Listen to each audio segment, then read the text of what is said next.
Bangladesh and India are the two important partners. There's some trade differences, but this will be sorted out.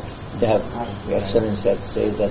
ভারতের অর্থায়নে 8টি rail ও সড়ক প্রকল্পের কাজ প্রায় 1.5 মাস ধরে বন্ধ রয়েছে। গত 5 আগস্ট হাসিনা সরকার পতনের পর ভারতীয় ঠিকাদারি ও পরামর্শক প্রতিষ্ঠানের কর্মীরা নিরাপত্তার কারণে বাংলাদেশ ছেড়ে চলে যাওয়ায় এগুলো বন্ধ হয়েছে। যদিও অর্থ ও বাণিজ্য উপদেষ্টা সালেউদ্দিন আহমেদ গত 10 সেপ্টেম্বর বলেছেন, ভারতের অর্থায়নে এসব প্রকল্প দেশের জন্য গুরুত্বপূর্ণ, তাই এগুলো চলমান থাকবে। ওই দিন উপদেষ্টার সঙ্গে দেখা করে বাংলাদেশে নিযুক্ত ভারতীয় হাই কমিশনার প্রণয় ভার্মা বলেছিলেন, ভারতীয় ঠিকাদাররা ফিরে প্রকল্পগুলোর কাজ পুনরায় শুরু করবেন।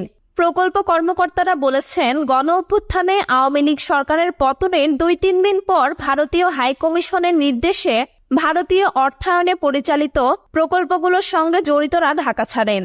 সম্প্রতি ভারতের পররাষ্ট্র মন্ত্রণালয়ের মুখপাত্র রণধীর জয়সওয়ালের বরাত দিয়ে ইন্ডিয়ান এক্সপ্রেসের এক প্রতিবেদনে বলা হয়, বাংলাদেশের অস্থিরতার কারণে দ্বিপাক্ষিক প্রকল্পগুলো ক্ষতিগ্রস্ত হয়েছে।